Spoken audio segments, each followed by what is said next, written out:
नमस्कार। The federal देश में आपका स्वागत है। इस समय बड़ी खबर, देश को नया उपराष्ट्रपति मिल गया है।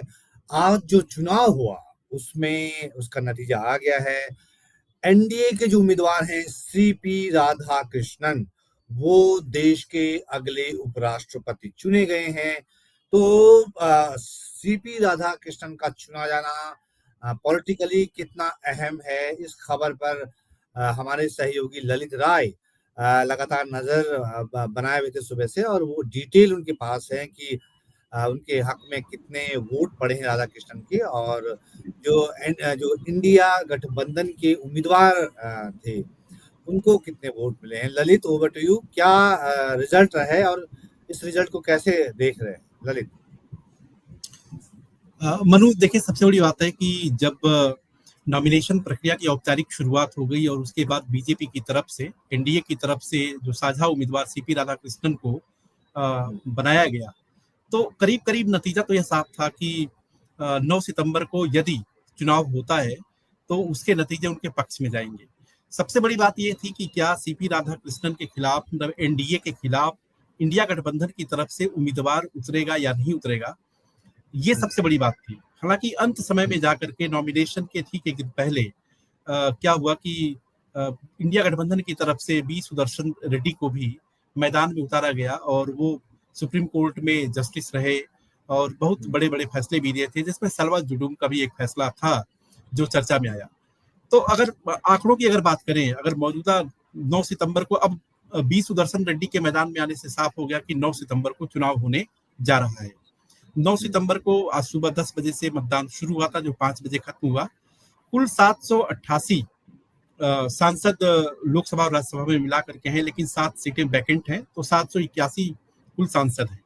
781 में से क्या था कि 452 मत जो है वो इनको मिले हैं, राधा कृष्णन को, और 352 मत मिले बी सुदर्शन रेड्डी को। ये यहाँ पे चुनावी जो प्रक्रिया है मनु, इसमें एक ध्यान देने वाली बात है कि इसमें क्या होता है कि पहला प्रेफरेंस और दूसरा प्रेफरेंस और तीसरा प्रेफरेंस, 3 प्रेफरेंसेज होते हैं। तो यदि कोई कैंडिडेट पहली वरीयता के मत को ही 50% से ज्यादा पा जाता है तो फिर वो इलेक्ट कर लिया जाता है। तो 761 में से अगर आप देखें तो जो मतदान में हिस्सा लिए थे, तो उसका जो 50% से ज्यादा मत सीपी राधाकृष्णन को प्रथम वरीयता का मिला। लिहाजा स्वाभाविक था कि दूसरी वरीयता के मतों की गिनती की कोई जरूरत नहीं थी और वो निर्वाचित घोषित किए गए।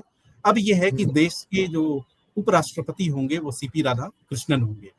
इन सबके तो बीच हाँ, तो जैसा ललित बता रहे हैं, सीपी राधाकृष्णन को कितने वोट मिले ललित ने बताया, और देश के नए उपराष्ट्रपति होंगे ये तय हो गया जो रिजल्ट आया। ललित, 2022 में जो उपराष्ट्रपति का चुनाव हुआ था, जगदीप धनखड़ जब उपराष्ट्रपति बने थे तो उनको रिकॉर्ड वोट मिले थे, मतलब अच्छा खासा 73% वोट मिला था। 725 वोटों में से 528 वोट मिले थे, मतलब 73% बनता है। इस बार जो सीपी राधाकृष्णन है उनको 452 वोट मिले हैं, तो मतलब वोट तो घट गया है एनडीए का। तो इसे किस तरह देख रहे हैं? मनु, देखिए, इसमें अहम सवाल यह है कि जब आप 2022 के वाइस प्रेसिडेंट इलेक्शन की बात करेंगे, जगदीप धनखड़ का जब वहां इलेक्ट हुए, तो उस समय आप देखिए कि 2019 में एनडीए के पास जो सांसदों की संख्या खुद जो 350 के पार थी, ये सबसे बड़ी चीज थी। तो जो नंबर ऑफ वोट्स है, स्वाभाविक है कि अगर 2024 के चुनाव की बात करें, जब लोकसभा का चुनाव हुआ, तो एनडीए की सदस्य संख्या जो है घटी। तो नेचुरल सी बात है कि जो वोट का जो प्रतिशत है वो स्वाभाविक तौर पे इस हिसाब से भी घट गया।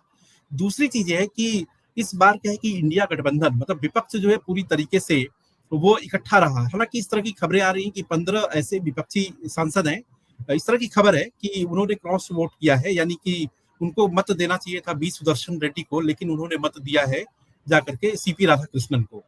तो इसका एक सीधा सा अगर गणित के हिसाब से अगर देखें, तो मैथमेटिक्स के हिसाब से तो यही है कि 2019 में एनडीए की संख्या बहुत ज्यादा थी 2024 के कंपेयर में। तो नेचुरल सी बात है कि वोटों का जो मतलब प्रतिशत है, मतों की जो संख्या है, वो स्वाभाविक तौर पे ज्यादा होती।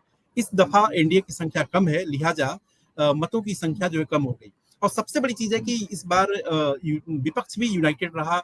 जैसा कि आप जयराम रमेश ने ट्वीट किया, उस ट्वीट में उन्होंने कहा कि जो हमारा एक मकसद था उसको हमने पूरा किया है। पूरा का पूरा विपक्ष जो है वो एकजुट दिखा एकजुट रहा, जिसकी ताकत संसद में दिखी। हालांकि अगर नतीजे की बात करें और देश के लोग नतीजों को जानना चाहते हैं, तो नतीजों में एनडीए ने इंडिया गठबंधन को पटखनी दी है और जी। उपराष्ट्रपति के पद पर एनडीए के उम्मीदवार सीपी राधाकृष्णन जो है वो निर्वाचित हुए हैं।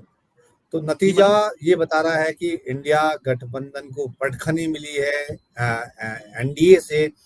हालांकि जैसा ललित बता रहे हैं, क्योंकि 2024 का जो लोकसभा चुनाव हुआ था उसने समीकरण बदले हैं, संख्या बल जो है मतलब कम हुआ है, एनडीए का ताकत कम हुई है। लेकिन सीपी राधाकृष्णन का चुना जाना ललित, ये कितना अहम है बीजेपी के लिए, सत्ताधारी एनडीए के लिए और आरएसएस के लिए भी? तो सीपी राधाकृष्णन चेहरे के तौर पे कितना अहम इसे माने?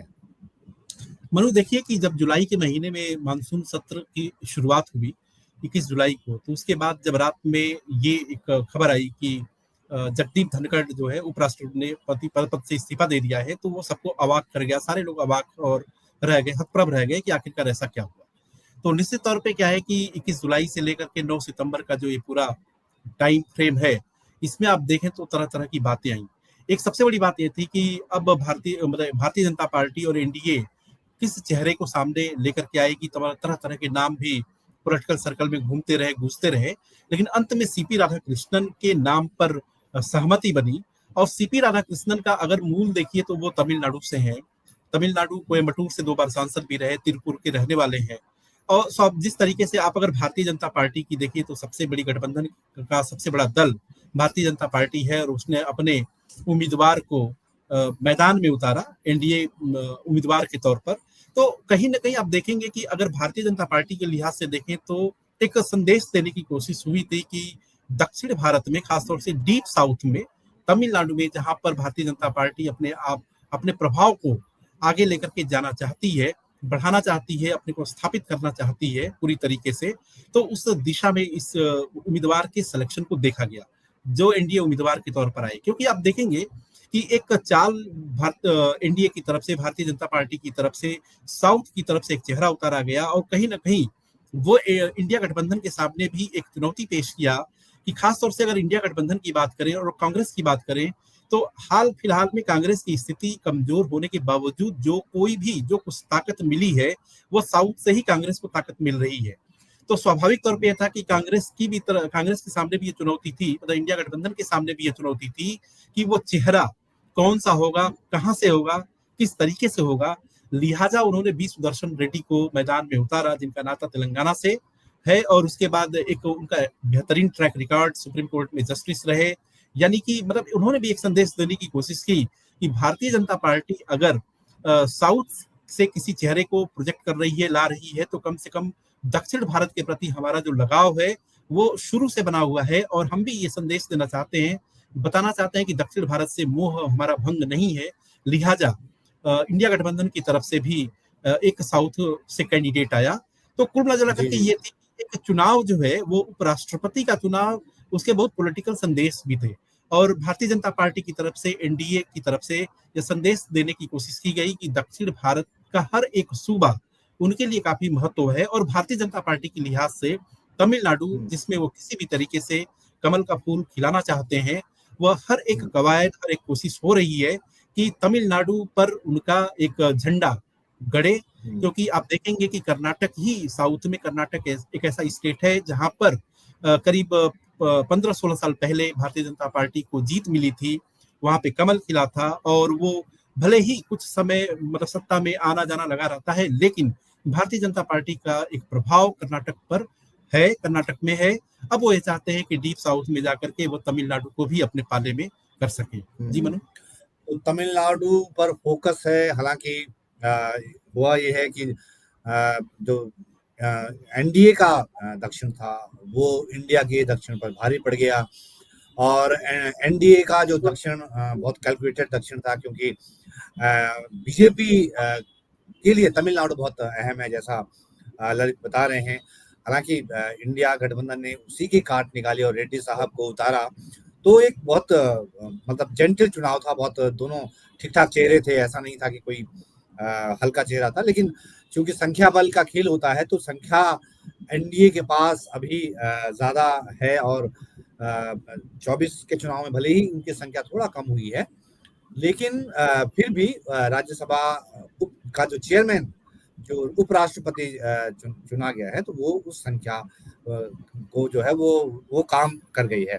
तो अब हम मतलब अब ललित, क्या हम धनखड़ की राज्यसभा को और रेड्डी साहब की इनकी जो अपने उनके हैं, जो नए राष्ट्रपति बन रहे हैं, उनकी जो राज्यसभा है, मतलब दोनों को, जो राधा कृष्णन साहब की राज्यसभा होगी, मतलब जो चेयर करने का जो अंदाज होगा, शायद उसमें उस तरह की जो जो रोमांच रहता था पहले, वो शायद ना दिखे। क्या आपको अनुमान लगता है, जिस तरह के राधा कृष्णन का जो पृष्ठभूमि है और जो अभी तक हम देखे हैं, मतलब इस तरह कोई बहुत उस तरह का मतलब जो खाँटी जो पॉलिटिशियन होते हैं, जैसे धनखड़ साहब है, उनका जो मिजाज था, उनका जो स्टाइल था, तो शायद उस तरह की राज्यसभा तो नहीं होगी अब, ललित।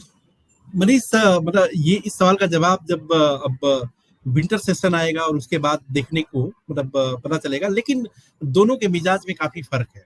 अब देखिए कि गवर्नर रहते हुए जिस तरीके से जगदीप धनखड़ ने बंगाल में ममता बनर्जी के खिलाफ एक मुहिम ही छेड़ी थी, और कहा जाता था कि वो ओवर एक्टिविज्म कर रहे हैं, पॉलिटिकल एक्टिविज्म कर रहे हैं, जो उनके अधिकार क्षेत्र में भी नहीं है। वो इस तरीके से डिक्टेट करते हैं, जैसे लगता है कि वो पैरेलली जो है गवर्नमेंट चला रहे हैं। हालांकि उस समय भारतीय जनता पार्टी को यह सूट करता था, उनके एजेंडे को सूट करता था, और ये कहा भी जाता था विपक्ष की तरफ से, जगदीप धनखड़ गवर्नर नहीं है बल्कि भारतीय जनता पार्टी के एजेंट की तरह काम करते हैं, भारतीय जनता पार्टी के प्रवक्ता की तरह काम करते हैं। तो स्वाभाविक तौर पे अगर आप देखिए पश्चिम बंगाल का ग्राफ, अगर आप देखिए तो उसमें कहीं ना कहीं ये कहा भी जाता है कि जगदीप धनखड़ के एक्टिविज्म का एक फायदा जरूर ये हुआ कि भारतीय जनता पार्टी जो एकदम वहां पे संघर्ष कर रही थी, तो उसको भले ही सत्ता में नहीं आई, ममता बनर्जी को तिबारा सत्ता में आने का मौका मिला था, लेकिन भारतीय जनता पार्टी के पास भी विधायकों की एक कंसिडरेबल एक साइज हो गई, जिससे वो अपने बातों को विधानसभा में रख सकते थे। तो कहीं ना कहीं ये कहा गया जो कि जगदीप धनखड़ को इस बात का इनाम मिला जो है, और उसके बाद वो उपराष्ट्रपति इंडिया की तरफ से चुने गए, बीजेपी ने उनको सेलेक्ट किया, लेकिन टेम्परामेंट जो उनका था वो वही था। और बाद में जब राज्यसभा के सभापति हुए, उपराष्ट्रपति हुए, तो बहुत सारे ऐसे इंस्टांसेज आए जहां पे ये कहा जाता है कि भारतीय जनता पार्टी को भी एम्बेरसमेंट का सामना करना पड़ा। और हाल ही में खासतौर से जस्टिस यशवंत वर्मा वाला केस जो है, जिसमें डिफेमेशन वाला मैटर आया, उसको लेकर के कहा गया कि सरकार की ये सोच थी कि वो पूरा प्रोसीजर जो है लोकसभा के जरिए इनिशिएट हो, राज्यसभा उस पर जो सेकंड अपना ओपिनियन एक दे और उसके पीछे पीछे चले। लेकिन जब उनको ये लगने लगा कि कहीं ना कहीं शायद स्थिति है कि उनके मन मिजाज में कुछ और बातें चल रही हैं, तो ये सरकार के लिए एक एम्बेरसमेंट की बात होती। और स्वाभाविक तौर से बात है कि सदन में उपराष्ट्रपति जब राज्यसभा के चेयर पर बैठता है तो वो सभापति होता है, मतलब सरकार का एक तरीके से हिस्सा बनता है। और अगर उपसभापति के जरिए कोई निर्णय लिया जाए या कोई ऐसी बात हो जिसके बारे में सरकार को भनक न लगे, सरकार को जानकारी न हो, तो निश्चित तौर पे सरकार के लिए इम्बेरसमेंट होता है। और शायद ये कहा जाता है, अभी भी पुख्ता तौर पर ये नहीं कहा जा सकता कि आखिरकार जगदीप धनखड़ के जाने के पीछे की वजह क्या थी, लेकिन जिस तरीके से सियासी बातें होती हैं, हम लोग खबरों को पढ़ते भी हैं, देखते हैं, सुनते हैं, बातें भी करते हैं, तो उसमें ये कहा जाता है कि उनकी जो विदाई जो थी वो फोर्स्ड विदाई थी, और उनको कम से कम स्वास्थ्य जो है एक बहाना बना कि हेल्थ ग्राउंड पर। और आप देखेंगे कि 21 जुलाई से लेकर के आज की तारीख में भी जगदीप धनखड़ की तरफ से कोई स्टेटमेंट नहीं आया है, केवल सिर्फ इतना ही कि स्वास्थ्य कारणों की वजह से वो इस्तीफा देते हैं। अंदर की बात क्या है, अगर जगदीप धनखड़ मुंह खोलते हैं आगे चल करके तो शायद तब पता हो कि एग्जैक्ट कॉज क्या था। लेकिन ये बात है कि ये जिस तरीके से वो उपराष्ट्रपति के पद से उन्होंने इस्तीफा दिया था, वो एक जी सनसनी पैदा कर गया राजनीतिक जी मैदान में, राजनीतिक माहौल में। जी मनु। जी, तो एक सनसनी पैदा कर गया जब धनखड़ साहब ने छोड़ा था, ये ले अपनी लकुटी कमरिया, बहुत ही नाच नचाए उस अंदाज में, और उसके बाद एक बहुत रहस्यमयी चुप्पी उन्होंने साधे हुई है। तब से तमाम तरह की अटकलें, तमाम तरह के कयास लगाए जा रहे हैं कि धनखड़ साहब क्यों चले गए, लेकिन वो एक मिस्ट्री है, रहस्य है, जब तक धनखड़ साहब खुद ना बोले वो हैं कहाँ, क्या कर रहे हैं, वो क्यों जो है मतलब बाहर सामने नहीं आ रहे हैं, क्यों नहीं बोल रहे हैं, ये अभी भी बहुत बड़ी मिस्ट्री है। तो बहरहाल आखिर में रिमाइंड करा दूं कि सीपी राधाकृष्णन जो कि एनडीए के उपराष्ट्रपति पद के उम्मीदवार थे, वो उपराष्ट्रपति चयनित हो गए हैं। उनको 452 वोट पड़े हैं, जबकि बी सुदर्शन रेड्डी जो कि इंडिया गठबंधन के उम्मीदवार थे, उनको 300 फर्स्ट प्रेफरेंस वोट मिले हैं। तो इस तरह सीपी राधाकृष्णन देश के अगले उपराष्ट्रपति होने जा रहे हैं, राज्यसभा के चेयरमैन वो होंगे। तो धनखड़ की जगह अब जो है नया चेहरा राज्यसभा को मिलेगा, सीपी राधाकृष्णन। तो बहुत बहुत धन्यवाद ललित राय इस पूरी जानकारी देने के लिए और इस पर चर्चा करने। बहुत बहुत धन्यवाद, बहुत शुक्रिया आपका। Thank you Manu.